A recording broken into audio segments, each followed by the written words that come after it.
Building को fire की NOC नहीं प्राप्त थी, फायर की एनओसी नहीं थी, एंट्री और एग्जिट एक थे। कैमरामैन को बोलूँगा कि ज़रा एंट्री और एग्जिट पर नज़र दिलाएं। देखिए अभी भी जो एंट्री है वो आपको नज़र आ रही है और किस तरीके से इसी एंट्री के ज़रिए लोग सीढ़ियों के ज़रिए ऊपर जाते थे और आपको सीढ़ियाँ नज़र आएंगी जो कि ऊपर लेके जा रही हैं और इन्हीं सीढ़ियों के ज़रिए लोग नीचे आते थे, यानी कि एंट्री एक एग्जिट एक। और इसी वजह से फायर विभाग की जो एनओसी भी थी वो भी इस बिल्डिंग को नहीं मिली हुई थी। और जब सेकंड फ्लोर में ऐसी भयावह आग लगती है, स्टूडेंट्स के पास, लोगों के पास, यंगस्टर्स के पास जिनकी उम्र कम है, जो अंदर काम कर रहे थे गेमिंग जोन में काम करने के लिए कोडिंग के तौर पर, उनको मौका नहीं मिलता है कि वो फ़िलहाल वहाँ से निकल सकें, नीचे आ सकें। जिन लोगों ने थोड़ी हिम्मत दिखाई वो ऊपर से कूदे हैं, रस्सी लगा करके कूदे हैं। इस दौरान उनको पसलियों में चोट लगी है, हड्डियों में चोट लगी है और उसके बाद उनको अस्पताल में भर्ती कराया गया है। जिस बिल्डिंग में आग लगी उसके बेसमेंट, ग्राउंड फ्लोर और पहले फ्लोर पर पेट शॉप और क्लिनिक चल रहा था।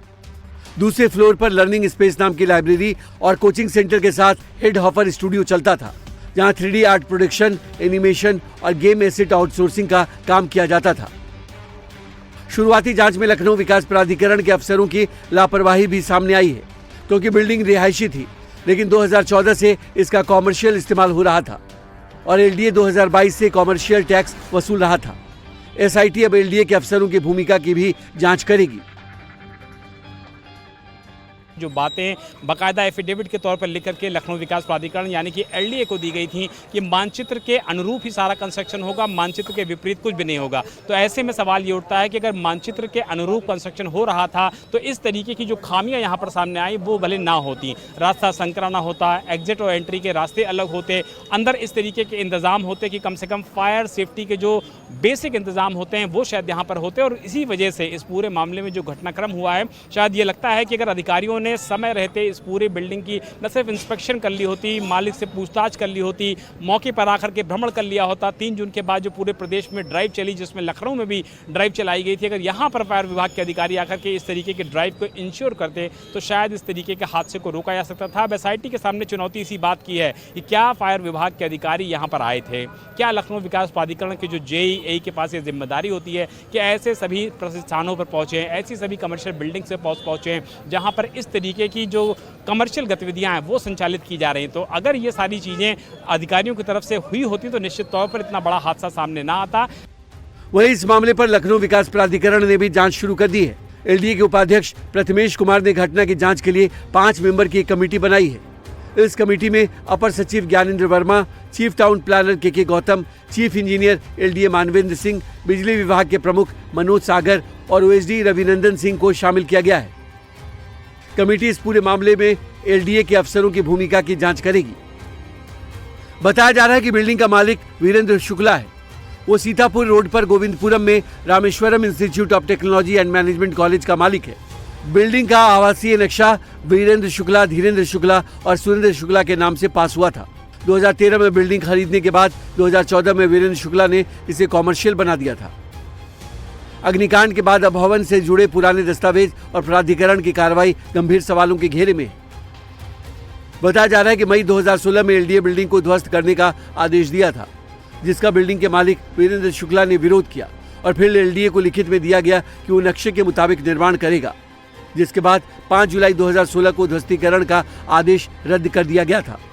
2016 में इस बिल्डिंग के ध्वस्तीकरण के आदेश भी लखनऊ विकास प्राधिकरण से हुए थे, लेकिन वीरेंद्र शुक्ला जो कि बिल्डिंग मालिक है उसकी तरफ से लिखित आश्वासन दिया गया एलडीए में कि मानकों के हिसाब से, मानचित्र के हिसाब से इस बिल्डिंग का निर्माण कराया जाएगा। जिसके बाद ध्वस्तीकरण के जो आदेश किए गए थे वो बाकी में निरस्त किए गए, उसको कैंसिल किया गया। लेकिन सबसे बड़ा सवाल यही उठता है कि जब फायर विभाग ने एक बाकायदा ड्रिल चलाई, जब लोकल एडमिनिस्ट्रेशन ने एक ड्रिल चलाई, तो यहाँ पर आना, इन रास्तों को देखना, एंट्री और एग्जिट्स को पहचानना, उसको इंश्योर करना, ये अपने आप में एक बड़ी है, जिसकी वजह से इस पूरे मामले में कई तरीके के सवाल उठ रहे हैं। भीषण अग्निकांड के बाद अब प्रशासन भवन की स्वीकृतियों, सुरक्षा मानकों के पालन और अनियमितताओं की भी जांच करेगा। हर बड़े हादसे के बाद गिरफ्तारी, सस्पेंशन और जांच के आदेशों का सिलसिला शुरू हो जाता है। फिर भी सवाल वही रहता है कि आखिर कब तक लापरवाही, नियमों की अनदेखी और फायर सेफ्टी में चूक के कारण मासूम लोगों की जान जाती रहेगी। इस बीच लखनऊ में हुए अग्निकांड को लेकर समाजवादी पार्टी ने यूपी सरकार को घेरा। इसे सरकार की लापरवाही बताया।